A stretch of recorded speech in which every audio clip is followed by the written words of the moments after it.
Jantung, pembuluh darah jantung bagian jantung yang diakses itu adalah jantung sebelah kanan. Kalau jantung sebelah kanan yang kujelaskan tadi, itu yang diakses adalah jantung sebelah kiri. Beda bagian jantung yang mau kita capai, beda akses pembuluh darahnya. Kalau yang tadi kujelaskan, itu terutama untuk sakit jantung penyempitan. Tindakan kelistrikan jantung itu mau di Medan, mau di Malaysia, mau di Kutub Utara, mau di Amerika, semua di... Ibu boleh namanya siapa dulu ya Bu ya?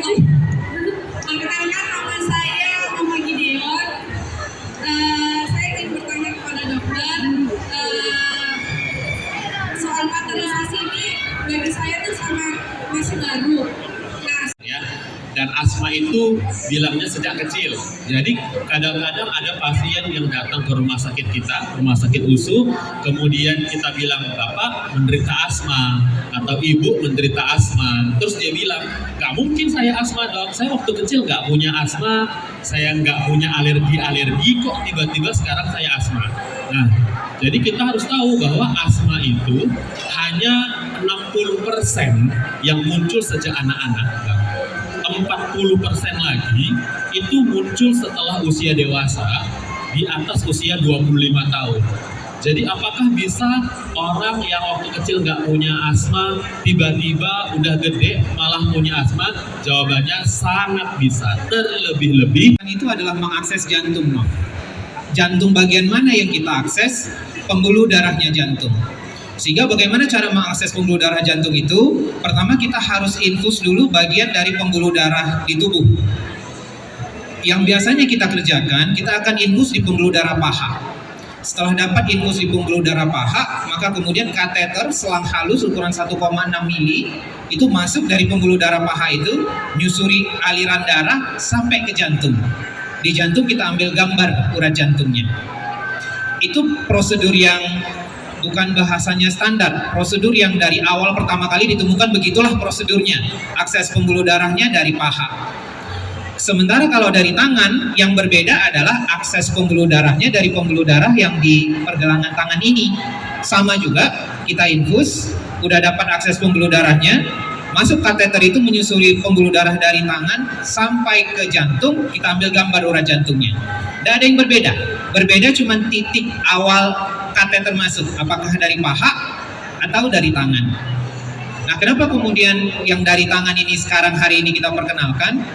Bayangkan, kalau kita infus pembuluh darah paha, setelah prosedur selesai, infus itu harus dicabut.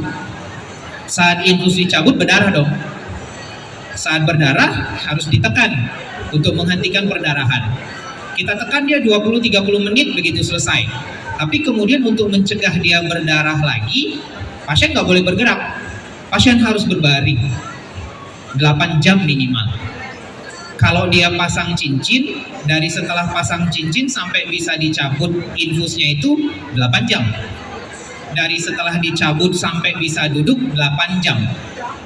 16 jam ya? Lebih kurang akan 1 malaman pasien hanya boleh berbaring setelah proses kateterisasi dari paha. Kalau dari tangan, beda. Karena nggak melibatkan anggota gerak bawah, tangan itu gampang dipencet. Jadi berdarah pun tinggal dipencet, dibebat. Habis dari situ, selesai tindakan, pasien bisa jalan. Jadi kalau kateter... Kalau dokter boleh dijelasin untuk kegiatan kita hari ini tuh ada apa aja? Jadi hari ini adalah salah satu dari 3 rangkaian acara Natalis Rumah Sakit CPL USU yang ke-7. Hari ini kita memberi tema rumah sakit, promosikan apa saja kita dan bagaimana cara ada kegiatan show oleh beberapa narasumber. Dan juga ada studi kesehatan, psikologi, kesehatan, edukasi, EM, terapi dari edukasi sendiri, terhadap psikologi.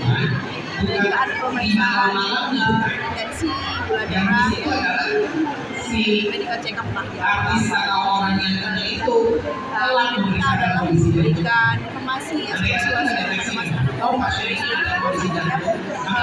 sendiri ini dokter spesialis yang cukup handal ya, dan bayar-bayarnya mungkin malah lebih baik daripada rumah sakit lainnya yang tidak ada di Medan. Mungkin ada rumah sakit yang melayani dan juga yang menggunakan atau strategi cara Kopi gratis, weh. operasi yang minimal operasi dari jumlah besar sehingga pasien bisa lebih cepat sembuh ya. Kemudian cara relaksasi dia operasi